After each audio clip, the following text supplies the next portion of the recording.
Hey everyone, welcome to this edition of Just Parlays. I'm Jim Williams along with my partner in crime, the one, the only Chris King. Chris, crazy night last night. We had a little bit of everything. We had Gonzaga putting the hurt on the Mount. We had, St. Mary's dropping it there, and they got style points. And then there was a basketball game, or was it a boxing match where a basketball game fell in? Yeah, that's basically what it boiled down to. Like I said, I don't understand why they were fighting at Bryant unless they were trying to fight for better seats, which, I guess you could do that. But I mean, that game was over by the time you got to halftime. What was the point of fighting when you're up by 6 billion points?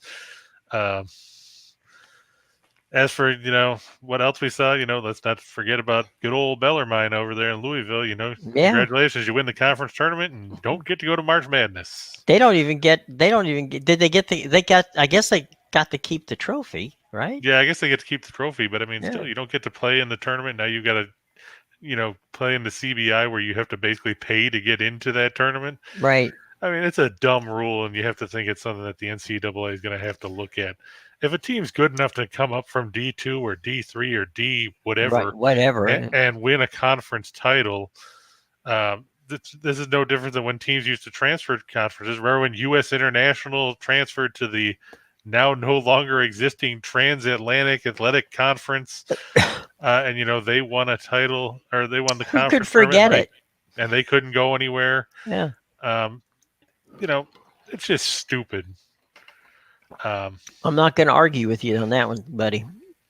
It is. What are we going to do next? If you have a team mascot that people don't like, you can't get into the tournament. If you win the conference tournament, you have to play in the NIT. Yeah, that's it. You know who's happy? Jacksonville State. Unfortunately for Jacksonville, who actually played in the championship game last night. The one with the Jacksonville with the State on it got to go, but the Jacksonville who actually played in the title game last night stays home. So yeah, I'm not happy about that either. I think if you're going to have this stupid rule, which it is, then what you need to do is then own it. If the team that gets in or the team that wins can't go, then the team that loses in the conference title game should go. I don't care about this. You won the regular season crown, so what? Obviously, how often do we see that not pan out in all kinds of conferences? I mean, you can win the regular season title at any conference and lose in the tournament. In a lot of the major conferences, you still have the right to go to the March Madness because your record. But these smaller conferences, they get shafted. And Jacksonville, the Dolphins, Artis Gilmore is going to be raising a ruckus about this because he'd rather see his team, his alma mater, playing in the tournament. Right. Absolutely. And Joe, not any relation to me, Williams, who used to wear that candy stripe outfit that he, the ice cream guy with the all white suits and the very stylish 1970s garb. When Jacksonville was a power. It's interesting. It's funny. When I was working in Tampa, we did a tournament every year in St. Petersburg, the Bayfront Center, where the quote unquote top 4 teams in the state would play. So it would be Florida State with Hugh Durham coaching there. You had Joe Williams coaching the folks at Jacksonville. Then you had, get this, you had FSU, you had Jacksonville, you had USF, my alma mater, from a basketball standpoint. When they were relevant. When they were relevant as a basketball team. And you had Florida, and that was your Big Four tournament. And, that was back in the day. Now, you couldn't get those 4 to play each other in a tournament if you tried. But also good to see Jim. That's some of our partners in crime here. Tim from Earl Sports Bets is here. Craig, hey Tim, from the head man over there at Picks and Parlays has stopped by to say hi. Hi guys. And Michael, I agree with you. Furman definitely can't be happy. I live in the shadow of Furman, in between Furman and Clemson, down here, and losing on a 40-foot three when you got when you're being defended by 3 guys at the buzzer is not a way to lose the SoCon tournament. I feel bad for Bob Ritchie and the Paladins. They still haven't been to the tournament since 1980. They probably still won't get an at-large bid because they lost to Chattanooga 3 times. But, that's the way things go in March, as we all unfortunately know. Well, there was a situation, by the way, Michael, good shout out. He's shouting out for representing his Cubs. I'll give you an update on the NBA and on the Major League Baseball situation in a few minutes. But, there was a situation, what was it, 3 years ago, with COVID. I kind of like lose years. I think maybe we'll say 2018.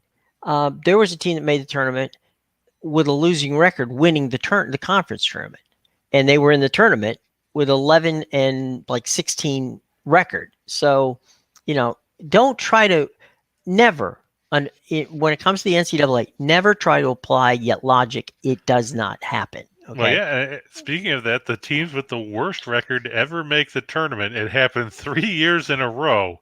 You had 3 teams that went 11 and 18. Okay. 1995 was Florida International. 1996 was UCF. And 97 was the Fairfield Stags out of the MAC. So 2 Florida schools went to the they tournament. were playing in the Atlantic Sun at the time. Oh, man. Isn't that wild? All right, by the way, go ahead.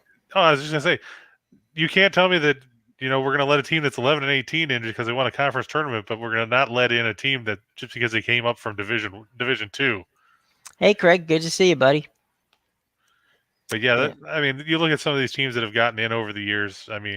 It's just ridiculous. I feel bad for Bellarmine. I feel bad for Furman. I feel bad for Northern Kentucky. They lost at the buzzer to Wright State yesterday, 72-71 in the Horizon League final, which is too bad because, they were on a roll down the stretch. Yeah. Let's take a moment to welcome all of our friends. Now, guys, you know us from Winners and Whiners, but we're now part of, as you can see scrolling across the bottom, the Max Wagers team, the Max Wagers Network. We want you to smash that like button. We want you to hit the subscribe button, and we want you to hit that bell so that every time that you come to our network, you know that from noon all the way to 5 o'clock, 6 o'clock, because that's how long they roll. For 6 hours, you get an opportunity to listen to, the Midday Money Show with Sean Higgs. Great guy. Then we got... He's been on a roll of late, too. That's right. That's absolutely right. Then we got our buddy, Allie Burns at Morning Wood from 1 to 2. She leads into our show, which, of course, is just Parlays with Mr. King over there. Then what you got coming up Scott and Scott at the 3 o'clock hour. And, then what we got is Back to the Window with Scott and Scott 3. Yep, and then Game Time Decisions with Nick, Tim, the Earl brothers, and the good old Detroit Lenny. That's right. It's funny. The Earl brothers and Detroit Lenny sounds like a wrestling team. From the ring by their manager, Detroit Lenny. Detroit Lenny and and the Earl brothers. Yeah, from Parts Unknown, which Bobby Heenan would tell you is downtown Newark. Right. They remain to be parts unknown for a reason. There you go. All right, let's jump in. By the way, real quick, while we're taking care of business, plenty of great deals going on with Caesars. I'm going to tell you a little bit about an NBA promotion we got coming later, but all the information on those outstanding options coming to us from BetMGM, check it out in our show box below. So that's BetMGM. Check it out in our show box below. And now, without any further ado, we move onward and upward to college basketball, where the Colgate Raiders take on our buddies, the midshipmen from Navy. You spoke to, you were talking to me earlier. You said that you spoke to the voice of the Navy midshipman. Right. I talked to Pete about Mr. Medhurst. Yep. About the Boston U game the other day, and then Colgate. He said the same thing that he said about Colgate when he was on with us a couple weeks ago. In order to beat Colgate, you've got to make some shots because the Raiders will run and gun with the best of them on the offensive end of the floor. And I'll tell you what, Colgate is a dangerous team when it comes to the outside. If you look at the numbers there, Colgate won both meetings this year. They won 69-50 at Navy and then won 74-69 at home in a game that meant absolutely nothing to either team because they'd already locked down the top two seeds in the conference tournament. Navy, Ed DeChellis' team just 317th in scoring offense at 65.2 points a game. They're 230th in field goal percentage at 43.2. They shoot 48% inside the arc. They don't shoot a lot from the perimeter. 319th with 5.7 triples a night. They're 238th in three-point percentage. And what's going to hurt Navy here is their inability to knock down free throws. Just 340th in the country at 65.6%. Meanwhile, you're facing a Colgate team that, like we said, can fill it up. 57th in the nation in scoring offense, averaging better than 76 points a game. They shoot 47.5% from the floor, 52.8% from inside the arc. Whoa. And look at those numbers from three-point range, Jim. 13th in the country by knocking down 10 triples a night, and they shoot better than 40% from beyond the arc. The only team that shoots better than Colgate from three-point range, we talked about them the other day, we talked about them yesterday, South Dakota State, the Jackrabbits, who punched their ticket to March Madness by beating North Dakota yesterday in the Summit League final. South Dakota State went into that game shooting better than 45% from three on the year. So, I mean, Colgate's a second, but they're a distant second. But still, if you're shooting better than 40% from out there, you're going to make life tough for a lot of teams. And that's going to be a challenge for Navy, especially with their short bench in this one. Colgate 5-2 in their last 7 after an ATS win. They blew out it wasn't Pennsylvania A&I Tech Community College like we talk about, but they dusted Lehigh and they dusted Bucknell. They beat Bucknell by 28. They beat Lehigh by 20. This game, of course, you know, they're playing up there and good old it's going to be a good old game there. You're talking about they're playing at Colgate up in New York, upstate New York, right? Yeah, actually, I can't remember if the Patriot plays on a neutral floor or not. I'm double checking because... Well, you know, one of the things that you got to be concerned about, and by the way, Pete, if you're listening, we love you, buddy, but we'll probably see you back. Drive safely on the way home because this one's not going to last tonight. Navy's problem with Colgate is that Navy can't play tempo and Colgate can. Yeah. And that's going to be a problem. And yeah, this one's at Cotterell Court in Hamilton. So, I mean, so there you go. It's a difficult place to play. It's not a big building. It only seats about 1,800 people. But, you know, those 1,800 people will sound like about 10,000 if the Raiders build a lead in this game. My guess is, and it's just a guess having been up there, that there will not be a fire marshal in the area. And they will stuff another... They've been known, if you watch games there, or if you've ever been there, first of all, it's hot, and which is difficult to do this time of the year in that part of upstate New York. Oh, trust me, I know. Yeah, you would know. You're from Buffalo. Okay. The other thing is they actually have standing areas where they can fit that extra 200 people and push it to 2,000 in areas where if you come off the court, you're going to fall into people who are standing there watching the game. So they make it, you know, you definitely have a home court advantage. I know we talk about that all the time, but when the building is only 1,800 and we shoehorn another 200 in there, you know, thank goodness that the Navy midshipmen are disciplined in the way that they handle things, because it could be very, very difficult for them tonight against the Raiders. And again, Pete, we love you, buddy. We love the Navy, but you know, not tonight, brother. Not tonight. Drive home safely. I think even Pete will tell you that it's going to be a tough matchup, and Navy's going to have to play pretty much a perfect game on both ends of the floor. Well, I think he did tell us that, didn't he? I mean, well, that's what he said a couple of weeks ago. But now you're back up there again. Mm-hmm. I know that, you know, familiarity breeds contempt, as the saying goes. But it's still going to be an uphill climb for Navy, and I like Colgate. Like I said, they've been on a roll. They've done us a lot of favors. Yeah, they've won us a lot of money. Yeah, if you look, I mean, Colgate was at one point. You have to remember, Colgate was 4-10. Right. And you know, now you look and you turn around and Colgate has won. They ain't 4-10 anymore. Yeah, they've won. You know, 14 straight,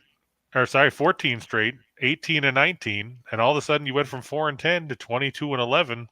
They were 16-2 in the regular season in the Patriot League. They've won their first 2 games in the tournament, and I think they'll win tonight to get back to March Madness, where they'll be a thorn in somebody's side if they can hit from the outside like they have all year. Well, we also talk about the importance of guard play in conference tournaments. You talked about it from a standpoint of the free throw shooting. Again, a huge thing. I think where absolutely Colgate's going to be a challenge for anybody. But I think let's see, how the draw comes out, because we'll see if they end up facing a team that can be a little more physical than they are. True. And that might be a situation. But look, now that we've basically moved them through without them actually playing against Navy tonight, we're going to say we think Colgate's going to win. But if they don't, then guess what? We'll be talking to Pete Medhurst from the NCAA tournament somewhere. I mean, just looking at Colgate, Colgate has 5 guys that have hit at least 42 threes this year. And the guy who's only hit 42 actually leads the nation. He's 42 of 80 for a 52.5% rate shooting outside. 100%. I mean, those are ridiculous numbers. You couldn't. Those are playground numbers. Yeah, you don't shoot that well shooting at air most of the time. No, I mean, you could stand there with nobody in front of you and you shoot. That's tough. That's a tough one to get, I'll tell you. Colgate wins. Let's move on. All right, now here's another team that's won us a lot of money. Love you, Vermont. Yeah, Vermont has done us a lot of favors this season, other than that game against Hartford. Right. Well, everybody has a bad day sometimes. Yeah. Well, now they get Binghamton, and let me tell you, Binghamton is a team that Vermont has owned over the Fighting course of the years. Kornheisers. Yes, the Fighting Tony Kornheisers. Yes, there's been a petition for them to change their mascot from the Bearcats to the Fighting Tony Kornheisers, but apparently there's speculation that they don't want to see a bald white guy with a beard as their mascot. Well, there's a lot to be said for that. My good friend, my self-loathing Tony Kornheiser. Yeah. So the Binghamton Kornheisers, we'll just call them the Kornheisers, taking on Vermont. And this one, how much maple syrup they got left, Chris? I mean, they've been giving it out to everybody. Well, they probably tapped a few more trees for this one. I mean, True. This line's gone up. Vermont was favored by 20. It's 21.5 now. The money line is ridiculous, as you can see. Some places it's even worse than that. I just put it up there for people to look at and go, wow, what the hell is that? But let's face it, Vermont is 85th in the nation in scoring offense. They shoot 49% from the floor. They shoot almost 59% from 2-point range. They knock down 8.83 a game. They shoot 36.2% from beyond the arc, and they shoot better than 75% at the line. So there are no real major holes in Vermont offensively.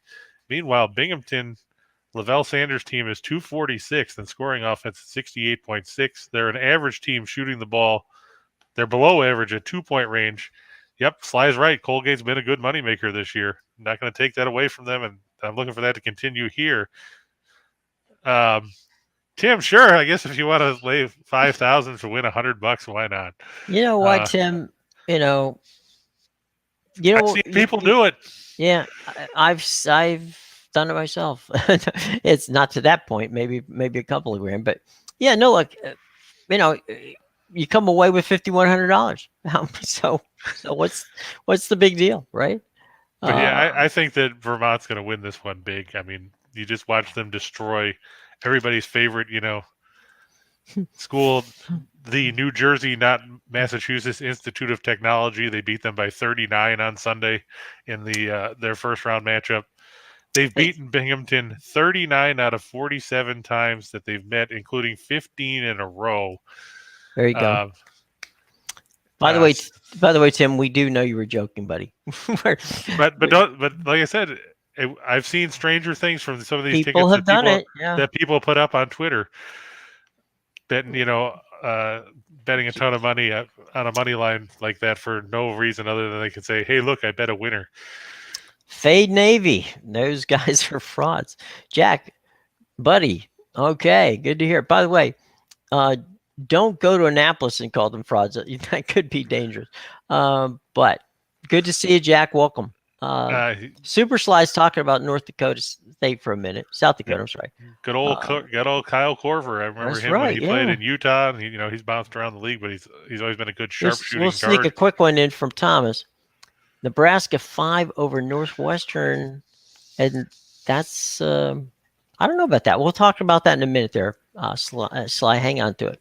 All right, where are we on the board here, my man? Well, I mean, we were just finishing up here. Like I said, Yeah. Vermont, 13 of their last 15 wins over Binghamton have come by at least 14 points.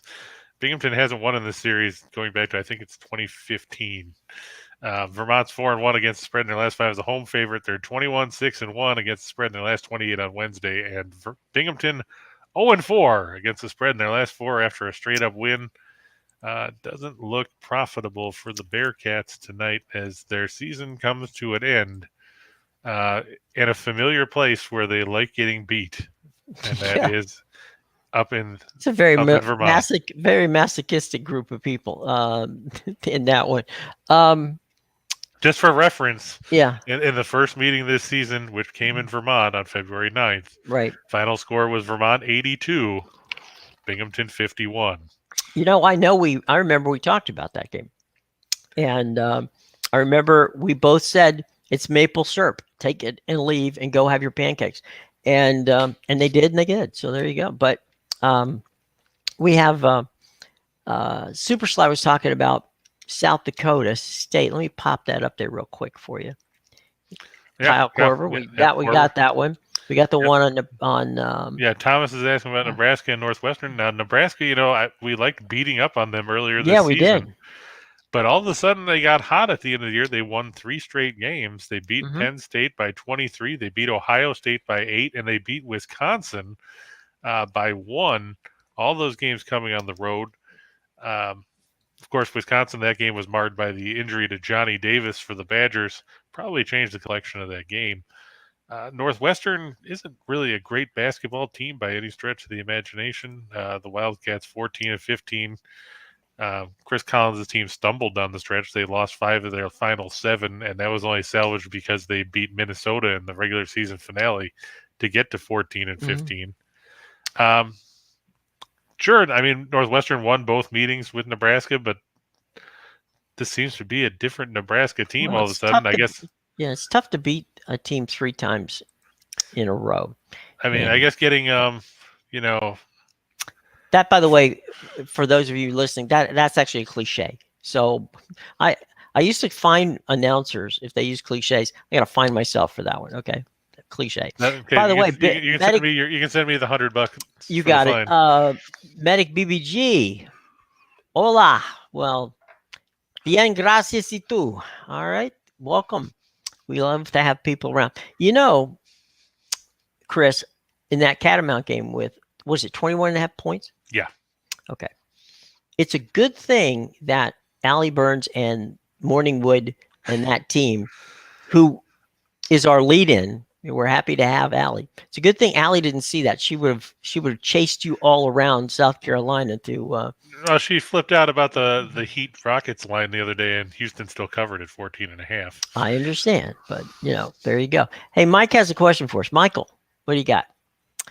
Arizona State -4, Stanford. ASU's been hot lately. Take it to the bank, Michael. You're right. They have been. ASU has. I'll tell you what. I don't think there's anybody in that Pac-12 tournament that wants to see Arizona State. I can't figure out why Arizona State all of a sudden figured out that they can play basketball, because I mean, for so long they were just getting beaten like a drum, and all of a sudden they've won 7 out of 8 and 4 in a row. They got to 10-10 in the Pac-12. They beat UCLA. I think they beat SC as well. No, they lost both of those. Oh, did they? Okay. Yeah, but they beat UCLA. They beat Washington State. They beat Oregon. They beat Colorado. I mean, sure, none of those teams are really going to move the needle much. Neither is Utah. They beat them twice. I feel bad for Craig Smith leaving Utah State to go to Utah and then find out that Utah's a horrible basketball team. Oops. But I think you're right. I think that Arizona State, they're playing their best basketball right now. Could they pull another thing like we saw last year with Wayne Tinkle and Oregon State? It's possible. I'm from a personal perspective, I'm hoping not, just because of the fact that then we're going to have another team that's 18-16 if they win out to get through the tournament in the field, and it'll steal a bid from somebody else that probably deserves one. Jacksonville.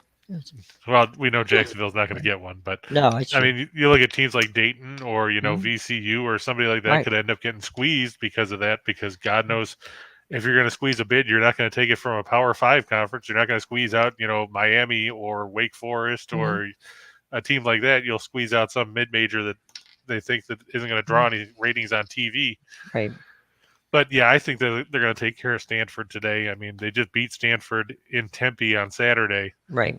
So I look for the Sun Devils to keep rolling there. Head out to Palo Alto. The Medic. Lions dropping. Well, Yeah, Lions are fickle, I swear. Yeah.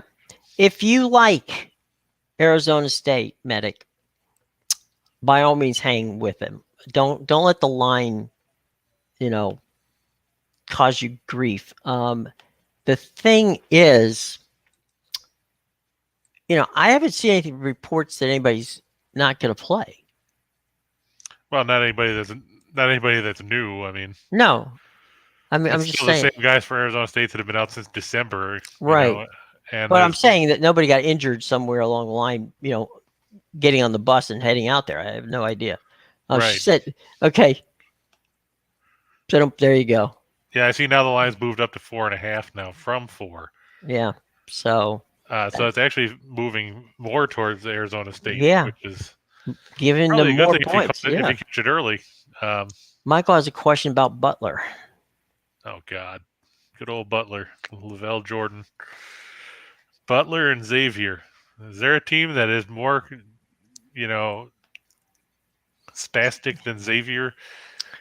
They were hot for a good chunk of the season. They went ice cold down the stretch. Everybody talks about that triple overtime loss to Providence because they had the game in hand, and then they had the delay because of the leaky roof situation at the Dunkin' Donuts Center. Providence came back and won that game.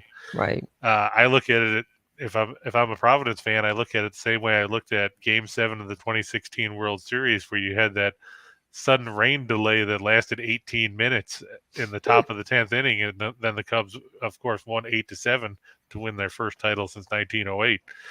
But Xavier, Travis Steele's team, they were 16-5 after they beat Butler on Groundhog's Day, right? And then they promptly lost 7 out of 9, and that's only because they beat Georgetown on Saturday. It's hard for me to say that. It's hard for me to say that Georgetown is everybody's homecoming team now, which is bad. But it is what it is, and tough times at Georgetown. But I when you got a team that's as hot as Arizona, Arizona State? You can't not stay with them, right? Plus, if you going back to that real quick, Stanford averaged only 54.6 points a game in their last 5, and they were dead last in the Pac-12 in scoring. They're also dead last in free throw shooting. Not a good combination when you're getting into conference tournament play. Back to Xavier and Butler. God, it's just Xavier won both meetings. They won by 15 at Butler in January. They won by 2 at home in February. Butler went down the tank again. They lost their last 5. If I had to pick with a gun to my head, I would take Xavier just because of the fact that I think they have a little more in the tank. They're a little better, and they've got a little more experience. I mean, they've got Scruggs. Seems like he's been there forever. He's the Brad Davison of the Big East. Nate Johnson's a senior. Fremantle's a junior. Jack Nunge is a junior that obviously spent time at Iowa before he came over. I'd lean towards Xavier, but it's not a game I'd be overly thrilled with just because both teams have played so badly for long stretches of this season. Right. It's just ugly to watch. I'm not even going to tune in to watch that game. That's how bad it is. It's like a few. Yeah, go ahead. I was going to say it's like a few years ago when Thursday Night Football was big, and I remember my brother saying that it was the 2-12 Jaguars playing the 3-11 Titans, and he said that this game is so bad I wouldn't waste free Wi-Fi to watch it. There you go. Cliche number 2. The best bet sometimes is a bet you don't make, and this might be $100 for me. This might be I mean, actually, if you look in the dictionary under bets not to take, this would be under that, in the definition. It just, you got, like Chris says, I mean, you got two totally wacky teams playing. Hello. There you go. All right. Onward and up. We're going to go to the NHL and bingo. I know it's a real exciting slate. I'm sure that, Tim, you guys are excited about it with the whole 2 games tonight, including the Edmonton Oilers and the Washington Capitals. Painful. Yeah, the Caps, from what Jim says, allegedly won last night. I'm thinking he might have been, deluded. They asked for a recount. It's Washington. Yeah. Yeah, but so the Caps actually 31, 18, and 9. I forgot to update it because it was late last night and I didn't look.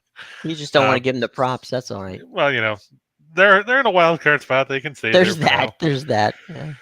But it's supposed to be Ilya Samsonov, 17, 9, and 3 with a 293 goals against, a 901 save percentage, and 3 shutouts.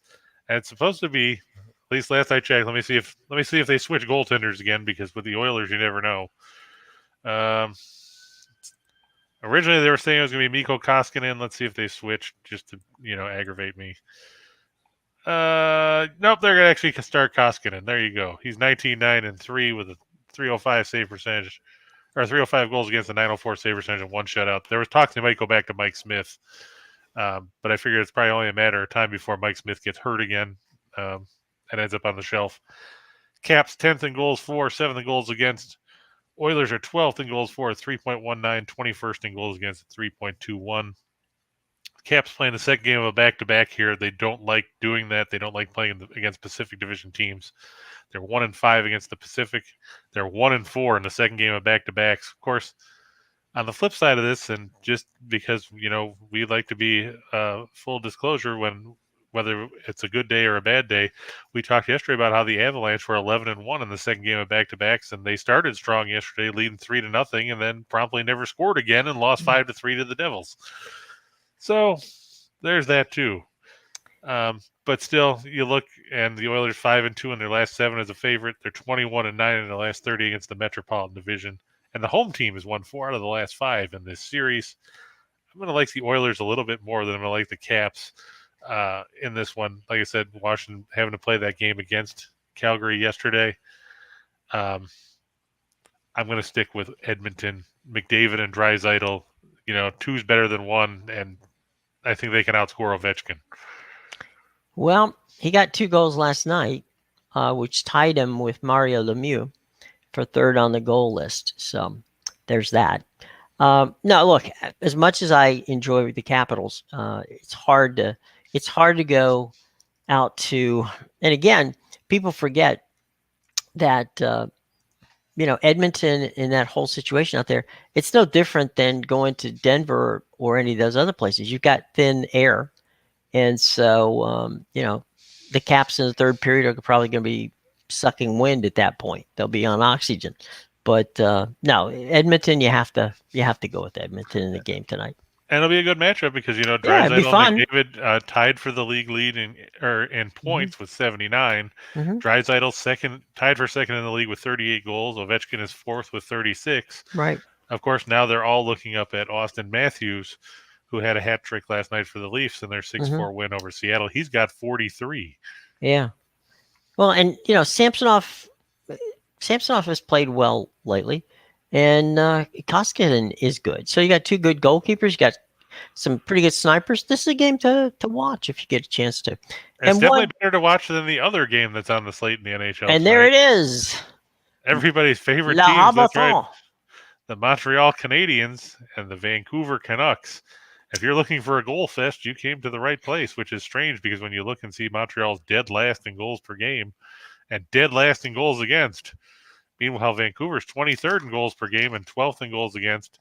It's supposed to be everybody's favorite guy that nobody likes, Samuel Montembeault, 6-11-4 with a 366 goals against and 897 save percentage and net for the Bleu Blanc et Rouge against Thatcher Demko, who, of course, Demko'd the Leafs again the other night in that win Saturday, where he seemingly stopped 412 shots in the third period of that game. He's 25-16. Yeah, He's 25, 16, and 2 with a 263 goals against a 917 save percentage and 1 shutout. Hopefully, Bruce Boudreau got the memo this time and won't play Yaroslav Halak again, because if they miss the playoffs, they'll have nobody to blame but themselves for playing Halak, who is a waste of space, and still got a $1.25 million bonus for making his 10th start, despite the fact that he barely made it out of the first period in his last outing. Michael, thank you. We like you too. And Tim, obviously, very excited about the Canadiens. Yay.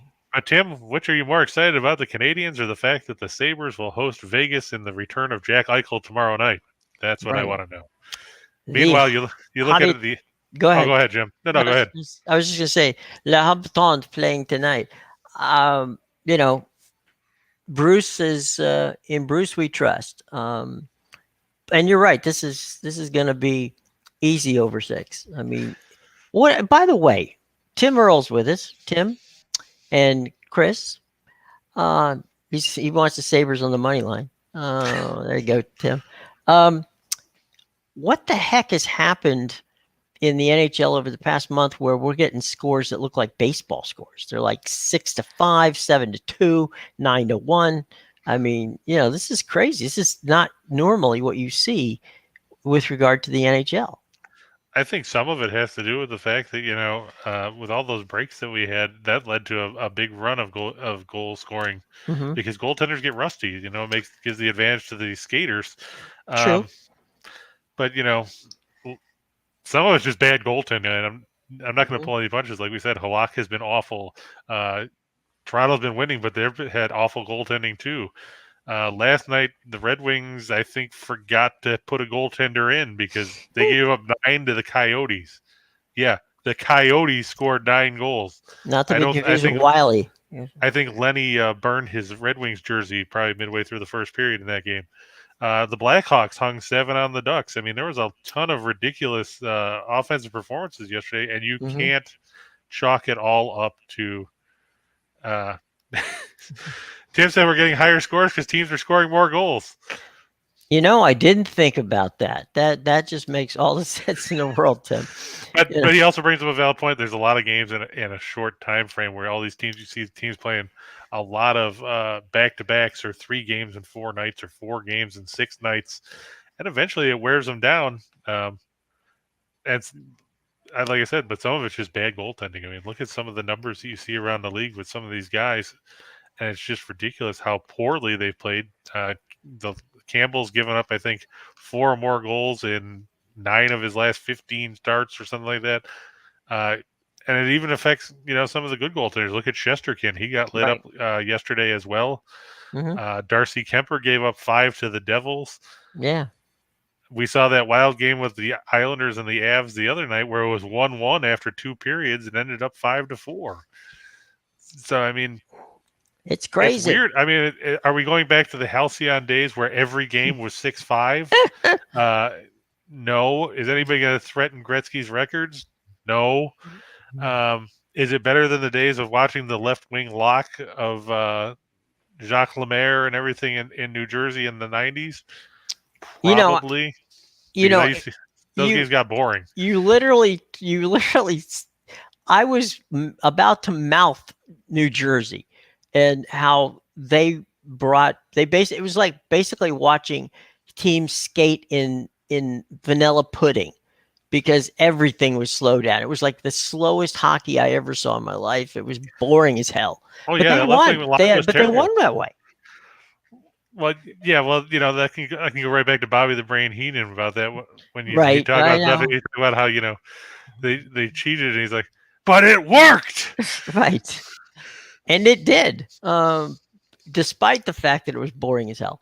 And Mike asks, do you think this will become a feature now where we won't send NHL players to the Olympics ever again? Or do you think it was a one-time thing, mainly because of the fact that we lost so many dates to the COVID situation? That's a good question. I'm going to go with it. This is going to sound weird, but follow me. With regard to the United States hockey players, okay, U.S. hockey players, they are not overly crazy about going to the Olympics, okay? And the reason it started in the first place, real quick, Gary Bettman took a page out of David Stern's playbook, which was, go play international competition. It will grow the brand, worldwide. But if you look at the players from Canada, the players from Europe, they all love to play for their national teams. In most cases, they grew up either playing for the team or rooting for that team. So they take that. Even though they're professionals, they take it very seriously. And so my guess is that we're going to have to wait and see, because they didn't re-sign the contract. They're on a year-to-year contract, Olympic year, so 4-year contracts, and they didn't re-up it this year. They didn't up it this year because of China, but whether or not we see them in the future, I think it's probably a 50-50 chance at this point. There's been a lot of talk that they are going to do their own international thing, like baseball did their whole international thing. So my guess would be, and taking a lot more time to answer this question you probably wanted, the fact of the matter is, I do think that they will play. If I'm leaning out to go 60-40 to them playing versus them not. So they're going to have to look over it. But again, it's going to be up to the league. It's not up to the players. Because if there was up to the players, there probably would have been a bunch of guys who would have gone and played. So now, I was going to ask Tim if he's still here. Tim and Mike and anybody else, would you guys want to see them play in the Olympics, or would you rather see the World Cup of Hockey thing like we saw in the 90s, where all those guys got to represent their teams, and they did it basically towards in the area of this year where it'd be closer to the preseason, so that way you don't have to worry about guys getting hurt, overseas or getting stuck somewhere. I mean, the World Cup was good for hockey. Michael asked if the Olympics is part of the CBA. Do you know about that, It is Jim? not. It's not. So it's basically a Bettman decision. It's an owner's decision. Right. It's not a Bettman decision. He works for the owners.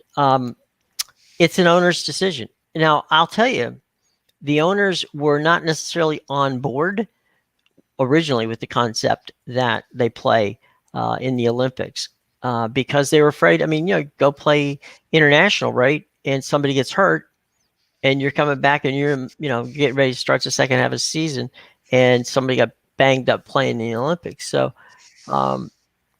that part of it is, I guess, the point that I'm trying to make here is that when you've got an overwhelming amount of your players wanting to play in the Olympics, then there's a pretty good chance that they'll do it, despite the owners not necessarily wanting them to. But you might think that would be in the CBA, but it's not.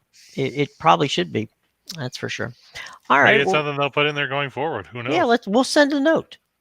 Send a note out to Gary and see. He doesn't live far from Evan, so we'll have him drop it off. So just knock on the door. Hey, give it to him. Actually, he lives down the street from Don Fear, so he could just go over. Don's in charge of the hockey's collective bargaining agreement. Just ask Don to do it. All right, you know what? Let's go to the NBA, where there's going to be some fun games tonight, and let's see where we go. The Celtics and the Hornets. Yeah, we're going to go to Buzz City. I feel bad for everybody that didn't take the Nets yesterday when we talked about this game when they played the Hornets. How about Kyrie Irving, huh? He gets to play basketball. He scores 50 points, shoots better than 75% from the floor. I know a lot of people were mad that Kevin Durant only scored 14 because they all picked him to score over 29.5. But, yeah, there you go. Too bad, because that's just the way it works. But still, now Charlotte has to play the second game of a back-to-back. Boston is 39-26. They're a 500 team on the road. Charlotte 32-34. The Hornets are bad in the second game of back-to-backs this season. They are 1-11. They've been outscored by 5.2 points a game in those situations. And look at that, Jim. They're giving up 124 points a game in the second game of back-to-backs. That's not going to get it done. Ouch. I know we talked about how the Hornets like to rack up points, and we talked about this when they played Cleveland last week. Mm-hmm. The Hornets are second in the league in scoring offense at 114.4 points a game, but they're 28th in scoring defense, and they give 114.8. That's like trying to put your finger in a hole in the dam and another one springs out. That's basically the Hornets' method of playing basketball. Meanwhile, you've got to face a Boston team that's third in the league in scoring defense at 104.1. They lead the league in field goal percentage defense at 43.2%, and they are second in three-point defense, 33.8. Boston 4-1 against the spread in their last 5 on the road against teams with a winning home record. Charlotte 2-9-1 against the spread in their last 12 at home. Boston has covered in 9 of the last 13 meetings in Charlotte. I'm just going to take a quick look at the old injury report, see if we got anything exciting on here. Last I knew, Gordon Hayward still out for the Hornets as he deals with that ankle injury. It's been a rough road for Hayward since he left Utah. He went to Boston, got hurt, went to Charlotte, got hurt. Probably should have just stayed in Utah. You think? Yeah. But yeah, Hayward won't play again tonight. Jalen McDaniels is questionable. He hasn't played since late January. For Boston, Aaron Nesmith is out with an ankle sprain, and that's it.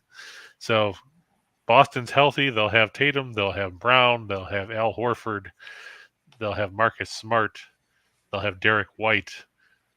Charlotte still can't play defense, and that's going to be their undoing again tonight as the Celtics keep rolling up the ladder in that Eastern Conference playoff picture. Yeah. And it's funny when we're talking about teams being hot as they head into the college tournament. Now is the time if you're in the NBA, you want to get hot because it's going to get you, into the playoffs. If you can hang on, and the Celtics record is good enough to keep them in the hunt for sure. Yeah, I mean, if you just taking a look here at the standings, if you look at it right now, in the East, the Celtics have moved up to 5th.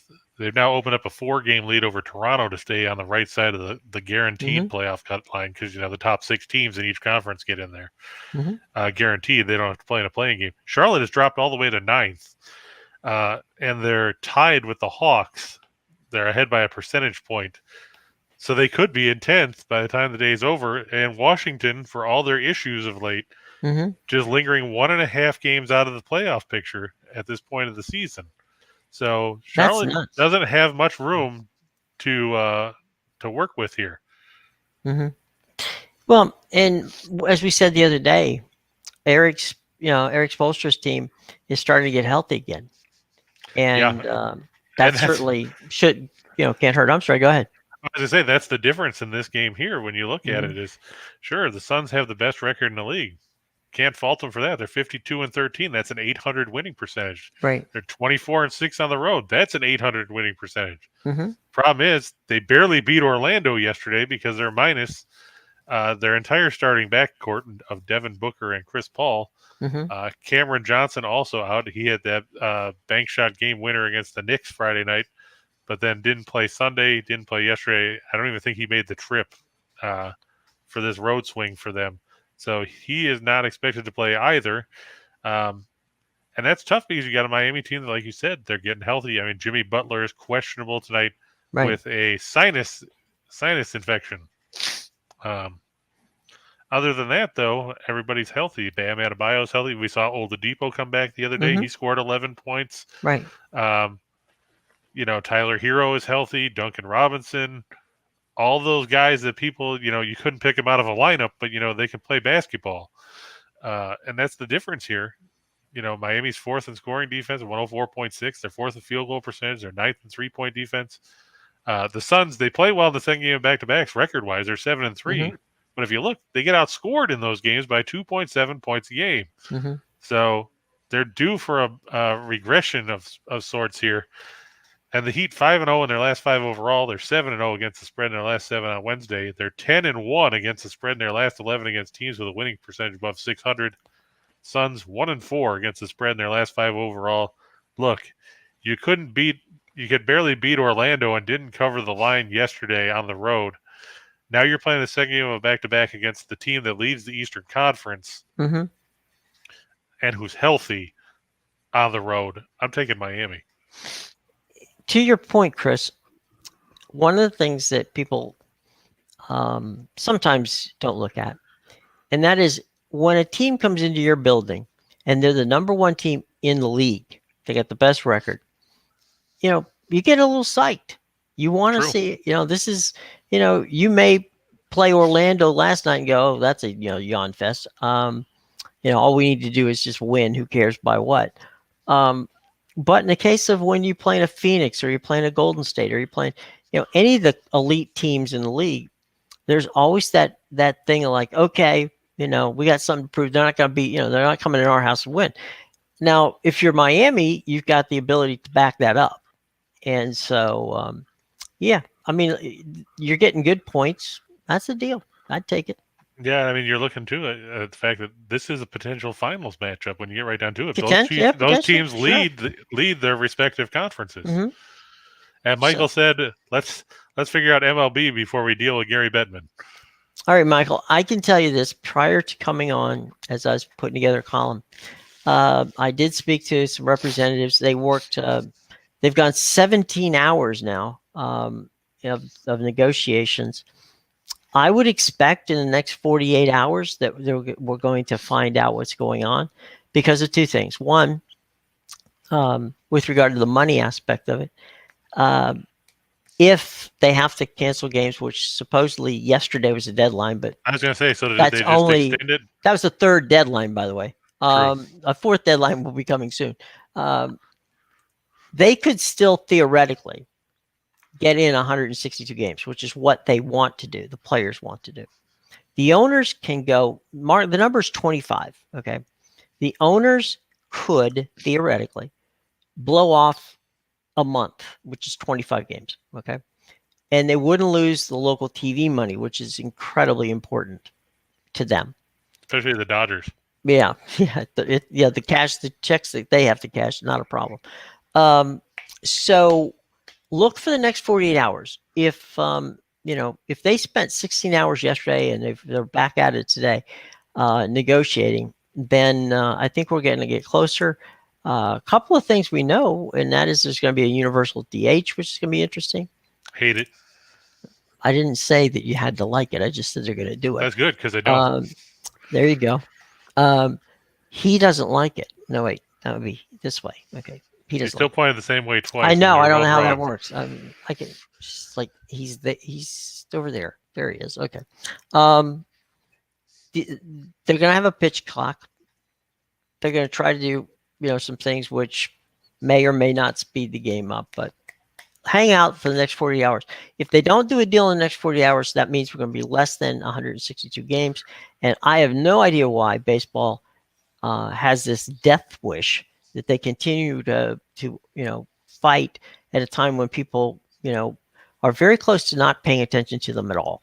And that's not good if you're a professional sports league. So we'll keep you updated. Thanks for asking. And, all right. Go ahead. A valid point that was brought up is the fact that they're basically alienating themselves. About the DH, don't like that. I mean, I never have. I didn't like it in the American League. I don't like it screwing up the National League. It takes a lot of the strategy out of the game. And the other thing is, are they going to stick with this stupid? Let's put a guy on second base in extra innings. No. Don't like that either. No, that was the COVID thing. That's something they're not going to do. I can tell you that's out of the way. But the funny thing is, in covering the strike in '94, right? Basically they're fighting over the same thing. Only this time the pot's bigger. You had Apple. They haven't learned in 28 years. You had Apple TV just signed a new long-term deal with them to do a Friday night game. I can tell you that within a week or so, NBC Peacock will have a package which will take care of the Wednesday night games. The Tuesday night games is where Turner is now going. They're going off Sunday afternoons and going to Tuesday nights. Who are they going to have doing the games for them? For Turner? Yeah. Any idea? Well, Ernie and Smoltz did it for a number of years, and Brian Anderson out of Milwaukee has done a lot of work with them. So my guess is Chip Carey. Boy, you really pushed me to a thing there because I hired Chip Carey once. He was the first TV voice of the Orlando Magic. I don't think so. I think Chip will stay on the Braves broadcast team. I think they're going to stick with it. Ironically, by the way, a lot of people like Bob Costas, and Bob, if they make the deal with Peacock, they will have the MLB Network. By the way, produce both the Apple package and the soon to be announced NBC package. So that means that either you're going to get either Bob Costas or you're going to get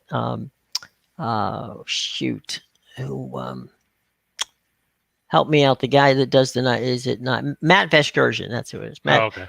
Matt Veskursion, and who knows who you're going to get in the color seat. Could be Jimmy Cott, could be a number of different people. So yeah, when baseball comes back, they got plenty of options to do it. But and ESPN will keep the Sunday night game. So there's that. And the other thing, go ahead. Go ahead, Jim. No, I was go just ahead. going to finish my point. I apologize. No. All of those games, the Apple TV games, and the games that would be on Peacock, will be free.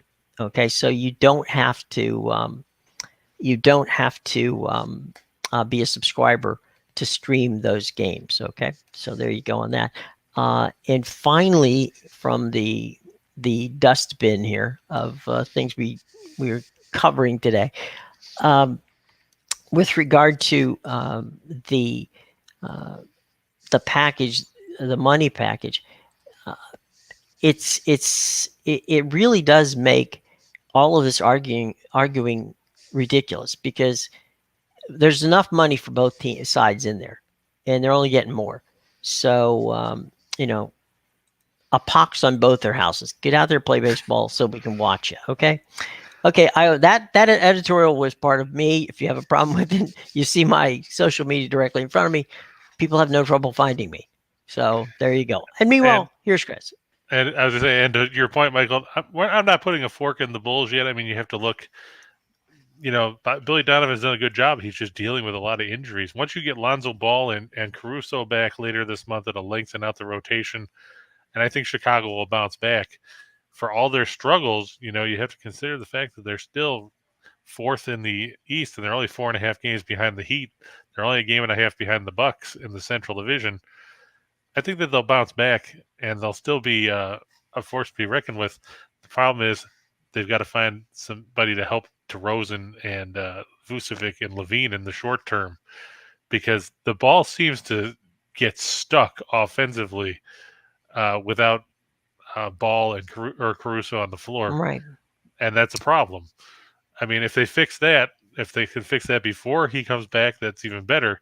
I'd like to see more from Ayo Dosunmu, because he's played some pretty good basketball on stretches. Mm-hmm.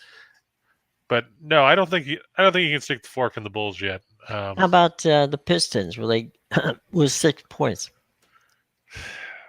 The Pistons, they beat the Hawks the other night. I took them on the show. They've won 6 out of 8, which is strange when you consider that if you take out that 6 out of 8, they were 12-45 before that. Mm-hmm. I don't know if I trust the Pistons to cover again. That's one of those things where you can only go to the well so many times before you get burned. Yeah. I would probably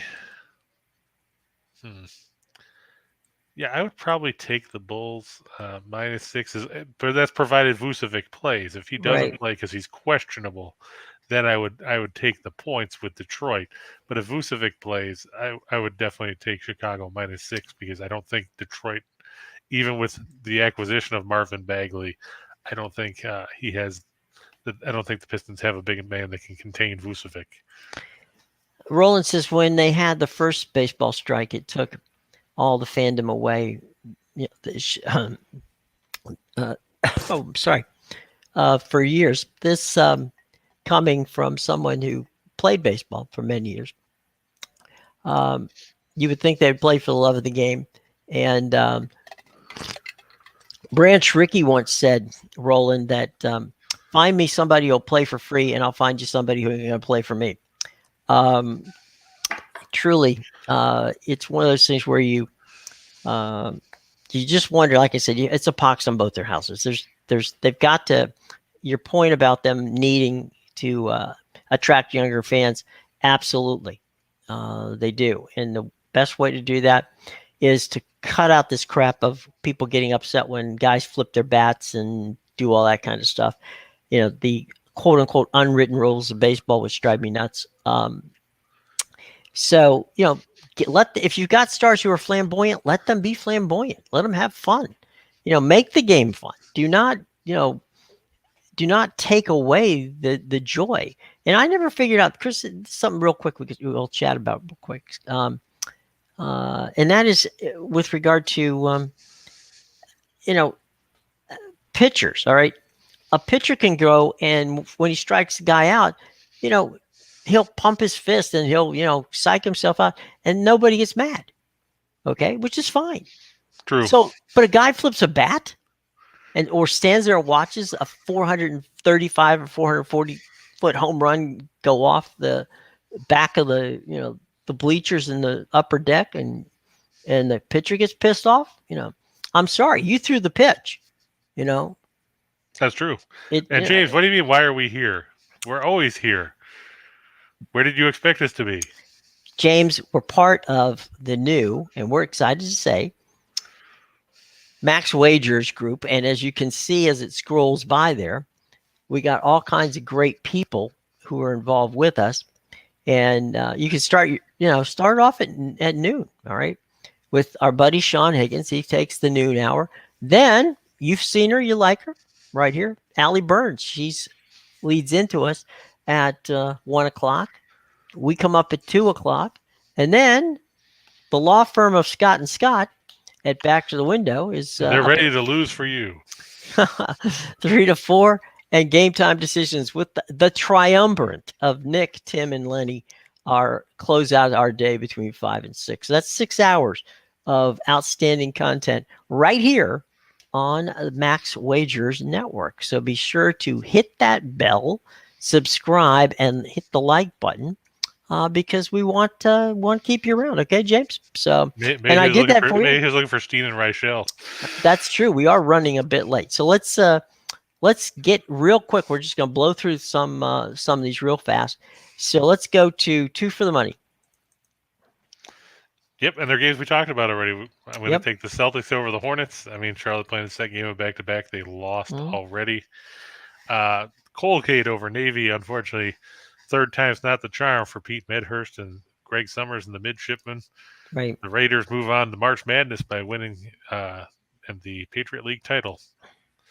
Then we talked about the Canadiens and the Canucks over 6. Vancouver has gone over in 8 straight games, 11 of their last 12. Montreal likes to give up goals. This should be over 6. And Vermont going to beat Binghamton for the 16th straight time and move on in the America East tournament. Moving forward to 4 for the show. Yeah, the Denver Nuggets. I can't figure out why they're only favored by 4.5 points over the Sacramento Kings. Basically, all we need to talk about with Sacramento is this. They blew a 20-point lead the other day and lost to the Knicks. Enough said. Washington State, I like over Cal. Cal's just a bad pass. No, Jim, you want to explain how that works? I didn't see. Put James's a question up. There it is. Okay, Winners and Whiners, James. Here's what it is. Winners and Whiners is now part as well as Picks and Parlays with our brand new network. Max Wagers, and as you can see scrolling by there, we're going to have Sean Higgs at noon, followed by Allie at and Morning Wood from 1 to 2. Then we come up at 2 to 3 or more. And Back to the Window with Scott and Scott is on the air right now. And then on another channel. On the same Max Wagers. They're on ESPN. They're on ESPN 8. They're on Max Wagers 2. And Back to the Window with Scott and Scott 3 to 4. Game time with Nick, Tim, and Lenny coming up at 5 o'clock. So as I said before, we give you 6 hours of good programming. So All you have to do, James, it's simple. You've actually been kind enough to prompt me when I've forgotten it, and that is hit the like button, the subscribe bell. I'm sorry, the subscribe button, and hit the bell, and you'll know where we're at all the time. So this is where we are. But no, the Winners and Whiners website is still up. I Oh, know yeah. I write for it all the time. Right, yeah.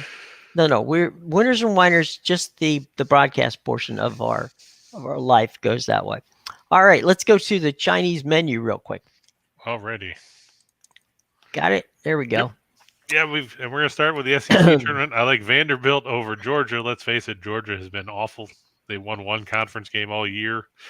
I have to wonder if Tom Crean's going to get fired. You know, they haven't been in the tournament in 2 decades. They haven't been relevant probably longer than that. Vanderbilt should take care of them and move on to day 2 of the SEC tournament. They're going to go ahead. I was just going to say, I just saw AdMac ask about what about Mississippi. Well, Ole Miss, I don't like them here. I'll take the Tigers of Missouri +4. Missouri won both meetings with Ole Miss this season. And, you know, Ole Miss fell apart down the stretch. I'm not going to lie. They just they didn't look good. And, you know, losing Ruffin was a big blow for them. Before that, they had missed Jarkel Joyner. He came back, and then Ruffin got hurt, and he's done for the year. But, yeah, losing 8-9 going into the tournament, they may pull the win out. I'm not going to say they won't, but I'm taking the points. Yeah. I'm sure Allie probably teased that up to +307. You know, right? It's now up there big time. Missouri, Fresno State over San Jose State. That's the Mountain West. Right. Utah State over Air Force. Let's face it, Air Force can't score.